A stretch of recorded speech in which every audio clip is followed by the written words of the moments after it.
ಡಿ.ಕೆ. ಶಿವಕುಮಾರ್ ಅವರ ಸ್ವಕ್ಷೇತ್ರದಲ್ಲೂ ಕೂಡ ಭ್ರೂಣಲಿಂಗ ಪತ್ತೆ ನಡೀತಾ ಇದೆಯಾ ಅನ್ನೋ ಪ್ರಶ್ನೆ ಹುಟ್ಟುಕೊಂಡಿದೆ. ಸರ್ಕಾರಿ ಆಸ್ಪತ್ರೆಯಲ್ಲೇ ಈ ಭ್ರೂಣಲಿಂಗ ಪತ್ತೆ ನಡೀತಾ ಇರುವ ಬಗ್ಗೆ ಅನುಮಾನ ವ್ಯಕ್ತ ಆಗಿದೆ. ಅದು ರಾಜ್ಯದ ಉಪಮುಖ್ಯಮಂತ್ರಿಗಳ ಸ್ವಕ್ಷೇತ್ರದಲ್ಲಿ ಸರ್ಕಾರಿ ಆಸ್ಪತ್ರೆಯಲ್ಲೇ ಈ ದಂಧೆ ನಡೆಸ್ತಿದ್ದಾರಾ ಅನ್ನೋ ಪ್ರಶ್ನೆ ಕಾರಣ ಆಗಿದೆ. ಕನಕಪುರದ ಸರ್ಕಾರಿ ಆಸ್ಪತ್ರೆಯ ಸ್ಕ್ಯಾನಿಂಗ್ ಯಂತ್ರವನ್ನ ದುರ್ಬಳಕೆ ಮಾಡಿಕೊಳ್ಳಲಾಗ್ತಿದೆ.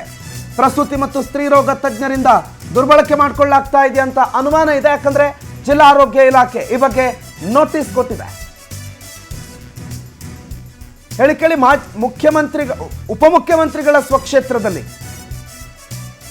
ಉಪಮುಖ್ಯಮಂತ್ರಿಗಳ ಸ್ವಕ್ಷೇತ್ರದ ತಾಯಿ ಮತ್ತು ಮಕ್ಕಳ ಆಸ್ಪತ್ರೆಯಲ್ಲಿರೋ ಒಂದು ಸ್ಕ್ಯಾನಿಂಗ್ ಮಿಷಿನ್ನು, ಆ ಸ್ಕ್ಯಾನಿಂಗ್ ಮಿಷಿನ್ ಇರೋದು ಆ ಆಸ್ಪತ್ರೆಗೆ ಬಂದಿರುವಂಥ ಪೇಷಂಟ್ಸು ಅಥವಾ ಗರ್ಭಿಣಿಯರ ಹೊಟ್ಟೆಲಿರುವಂಥ ಮಗು ಆರೋಗ್ಯ ಇದೆಯಾ ಅನ್ನೋ ಪ್ರಶ್ನೆಗೆ